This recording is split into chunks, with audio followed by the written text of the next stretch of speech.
Be where your feet are. Whew. It's a novel idea. Well, this year, our Let and Talk series is stepping into our boldness. Our first week was about being bold to accept our divinity. Then we moved into bold to be spirit-led, and last week, bold to forgive and release the past. So if you didn't get the message last week, I think that's why we had the daily word, Well, and now this week, are we bold enough to embrace the present? Now, last week, we also got to admit that we often have difficulty in being present in the moment. And one of the things that keeps us out of the moment is dwelling in the past. When we dwell in the past, we're usually dwelling on the hurts, some pain. Certainly, oftentimes the negative. And even if we were to dwell on the positive from the past, oftentimes there's that, it's not like that now, right? And then it yanks us right out of the moment. We're also pulled out of the moment because our thoughts of the future. Of course, the future hasn't happened yet, but somehow, so many of us think that we can prophesize, right? That we know what's going to happen. We can predict the future. Not so sure about that. But can we make the future come true? Oftentimes we can. So if one of my negative thinkings is, I'm never going to find anyone who loves me. And then I get invited to a party. Oh, so I go to this party, and I walk in, and I say, wow, I don't know anybody here. Maybe there's somebody here for me. Or I could walk into that party and go, wow, there's nobody here I know. This isn't going to work out good at all. So we can create, to a certain extent, our experience. And we can make that story from the past become our future. And we can make it become our present. So here we are. So why bother even talking about being in the present? Tell you who doesn't have to worry about being in the present. If you absolutely love every second of your life, you are just, there is every aspect of your life, everything about it. You have you love it all. Go have a cup of coffee. Everyone else stay. Okay? Well, and most of us, I was talking to somebody about this, and they said, well, that's like ridiculous.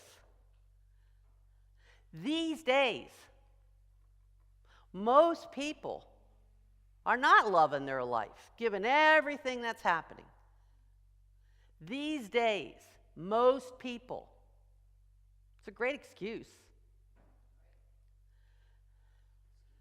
But guess what? You are not most people. You are the Christ. You were the very expression of the divine. Okay. You have come here at this point in time to make a difference, to truly live your truth, to have a life abundant.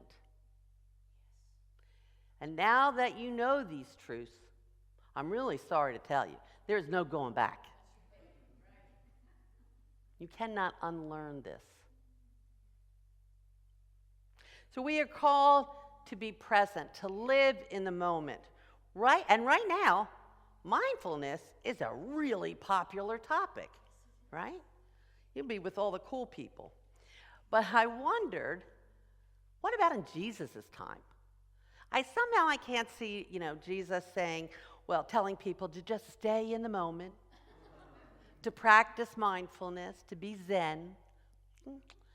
But then, as I thought about it, especially this Lenten time, I realized he did talk about it. He did. And so it's in the Gospel of Matthew, chapter 26, verse 36. Now, I have to first tell you that we do not interpret the Bible literally. We interpret the Bible metaphysically, beyond the physical, a different level of symbology. And then we look and see, how is this of benefit to me today? So in this story, though, Jesus and the disciples have just finished their Passover supper, the Last Supper, as it's sometimes called, and Jesus takes them all to the Garden of Gethsemane and says to them, "Sit here while I go over there and pray." He then took with him 3 of the apostles. One is Peter, metaphysically represents faith. And the other 2, in the Bible it says, the 2 sons of Zebedee. And that's James and John. James represents wisdom, and John represents love. He took them along with him, and he was very sad and troubled. He said to them, "My soul is overwhelmed with sorrow to the point of death. Stay here and keep watch with me." That's a pretty heavy thing to say to somebody. He goes a little further away from them, and he falls to the ground and says, "My Father, if it is possible, may this cup be taken from me. Yet not as I will, but as you will." Then he returned to these 3 disciples, and he found them sleeping. He just told them. And now they're sound asleep, and he wakes them up and says, "Couldn't you men keep watch for me for just this 1 hour? Watch and pray so that you will not fall into temptation." And then guess what happens? He goes away again, comes back 2 more times. They fall asleep.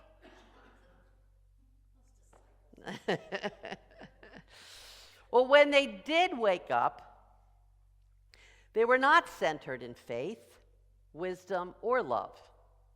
But instead, they responded in fear when the Romans came to arrest Jesus. In fact, Peter chopped off one of the Roman guard's ears, and he had to flee. And later, still in fear, he denied even knowing Jesus. Not once, not twice, but 3 times. So metaphysically, this story could be telling us that when fear enters our mind, we get yanked out of the present and into the past or into the future. When we are in fear, we cannot be present to the moment. We cannot awaken to our faith, our wisdom, or love. We can't even really be a good friend, even if we're willing. We know that Peter loved Jesus, but when fear of what he did and of what might happen entered into his mind, he started living in the future, in fear, and not in the present, not in the moment. And, we don't know if this story would have turned out any differently if they truly awoke in faith, wisdom, and love. Except that Peter might have felt differently, mostly about himself. Perhaps he would not have acted in anger and then experienced great fear and worry about repercussions. Perhaps he would not have denied knowing Jesus and felt the pain of that shame, blame, and guilt. I've often wondered about Peter and if he found a way to restore that for himself. It's a heavy burden. And I know that some of you have a heavy burden. Yeah. So why spend time in the present? Obviously, from this story, we might know that we might be able to keep ourselves out of fear and make wise and loving choices. When we practice mindfulness, we're practicing the art of creating space for ourselves. Space to think. Space to breathe.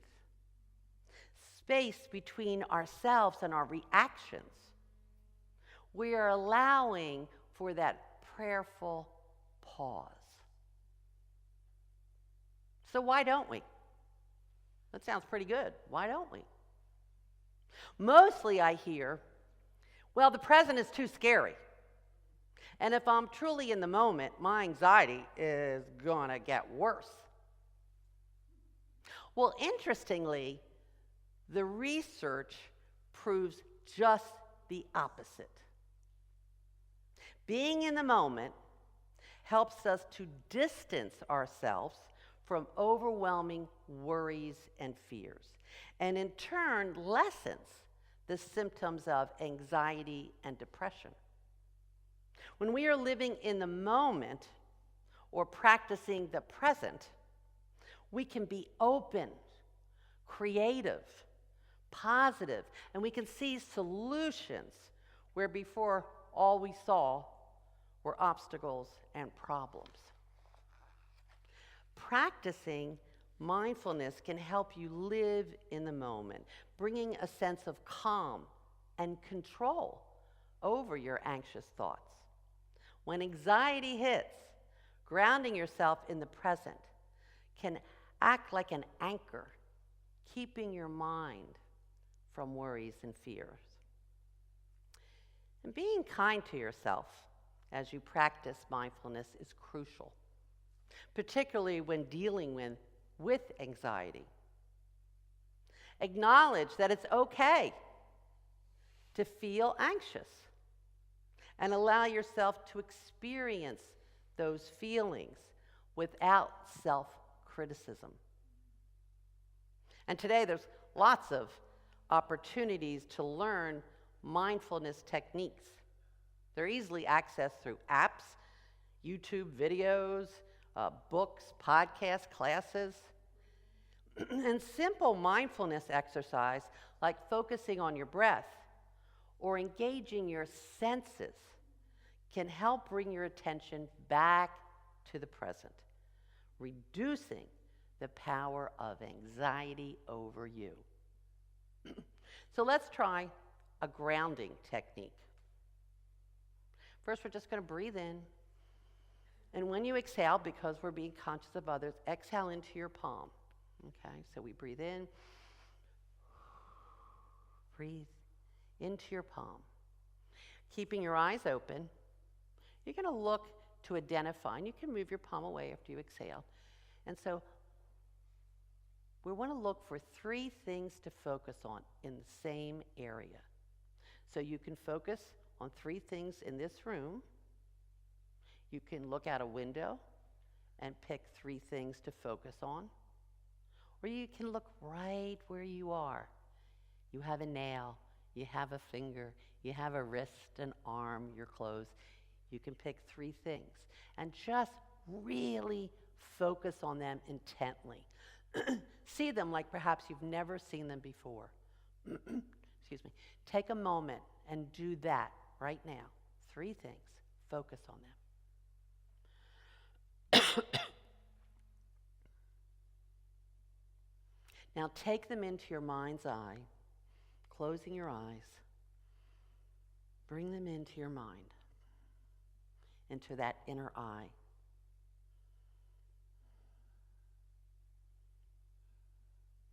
Continue breathing. And now gently open your eyes. You just spent a moment of mindfulness. Wasn't that painful, was it? No, it wasn't even that difficult.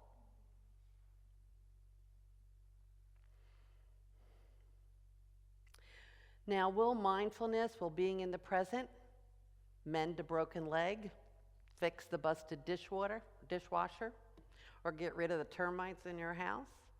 No, but it may clear and open your mind so you may more quickly resolve those issues without a lot of fear and anguish.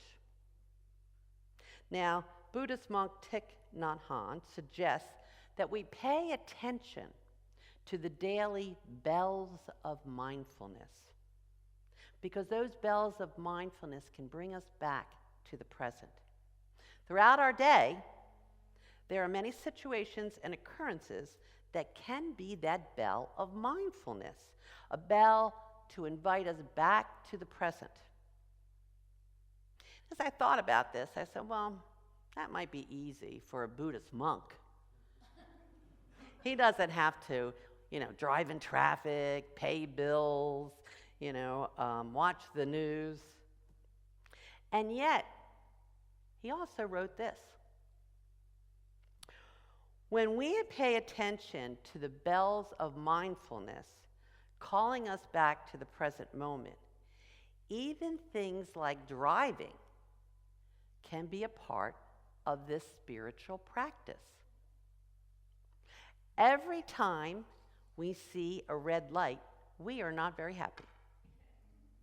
The red light is a kind of enemy that prevents us from attaining our goal.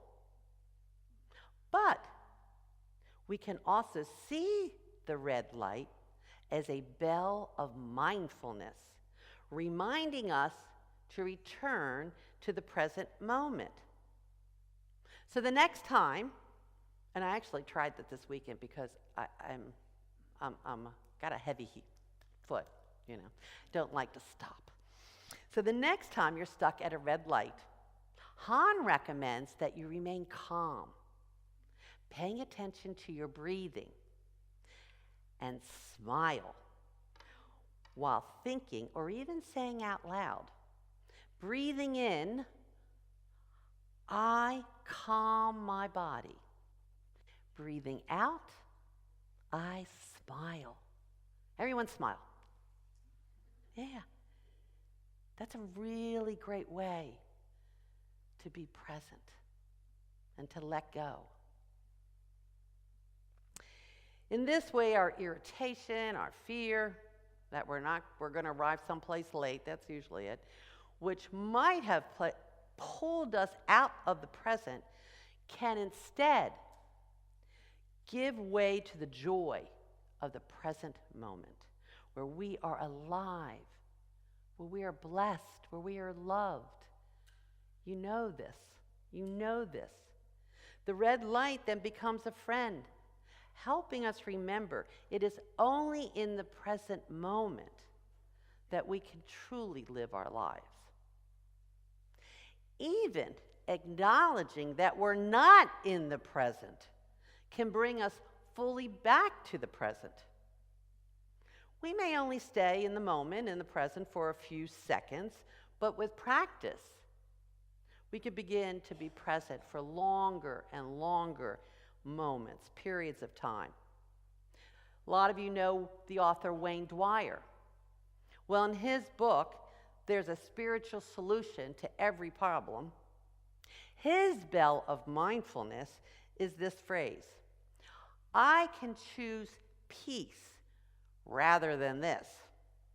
He recommends using this phrase to call us back to the present moment when life becomes a bit overwhelming and when our reaction might be to shut down. Dwyer fully admits that this technique will not end all of your problems, But you will have proven to yourself in this moment that you do have the power to choose how you will react.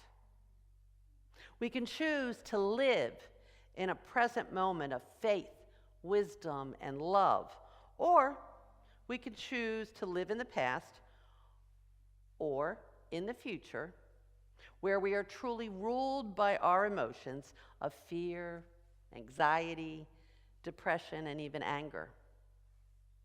Practicing the present, or practicing mindfulness, is not a denial of the situation or inaction in the face of reality. Rather, it is a transformation of our emotions, a conscious choice that puts us in the present moment where we can take appropriate action to deal with anything that comes along. This is the transformative power of mindfulness. I need you to think about one more thing. When we're in the present or the future, we tend to experience a lot of pain. We can give it a lot of different names, but it can be painful. Pain not transformed is pain transmitted. Okay, I'm going to say that again. Pain not transformed is pain transmitted. And none of you want to be a pain. Okay? Never forget that God has not given you a spirit of fear and timidity, but of power, love, and self-discipline. You have an inborn spirit of power, a spirit of boldness. This week, be bold enough to listen to those bells of mindfulness and embrace the present. Namaste.